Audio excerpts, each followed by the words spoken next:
தரமான பிஓபிஎஃப் சிஸ்டனை கேட்டு வாங்குங்க. தரமான பிஓபிஎஃப் ஜெஸ்டா. தரமான பிஓபிஎஃப் ஜெஸ்டா. தேநீரின் உன்னத கிளை.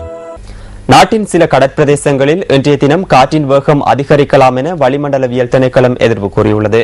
அத்துடன் ஒரு சில பிரதேசங்களில் இன்று இடியுடனான மழை பெய்வதற்கான சாத்தியக்கூறுகளும் தென்படுவதாக திணைக்களம் சுட்டிக்காட்டியுள்ளது.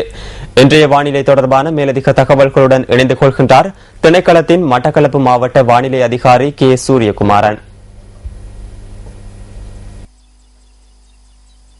மேற்கு மத்திய சப்ரகமுக தெற்கு மாகாணங்களின் சில பகுதிகளில் மழை காணப்படும். இது பின்னர் வட மேற்கு பகுதிகளுக்கும் பரவக்கூடும். தென்மேற்கு பருவத்தை காற்று இடையிடையே சற்று பலமானதாக வீசும். முக்கியமாக மத்திய மலைப்பிரதேசத்தில் மேற்கு சரிவுகளில் காற்று இடையிடையே வீசும். அத்துடன் இடிமின்னல் மழை கொண்ட காலநிலையத்தின் போதும் காற்றானது சற்று பலமானதாக வீசும். கடல் பிராந்தியங்களில் மேற்கு தெற்கு கடலோர பகுதிகளில் மழை காணப்படும்.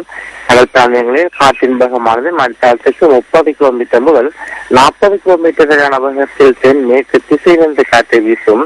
இந்த காற்றின் வேகமானது சில சந்தர்ப்பங்களில் அம்பாந்தோட்டை முதல் ஒத்திகள் வரையான ஆழ்கடல் பகுதிகள் மற்றும் புத்தளம் முதல் யாழ்ப்பாணம் ஊடான திருகோணமலை வரையான ஆழ்கடல் பகுதிகளில் மணித்தாரத்துக்கு 60 கிலோமீட்டர் முதல் 70 மீட்டர் வரையான வேகத்தில் சற்று அதிகரித்து வீசலாம்.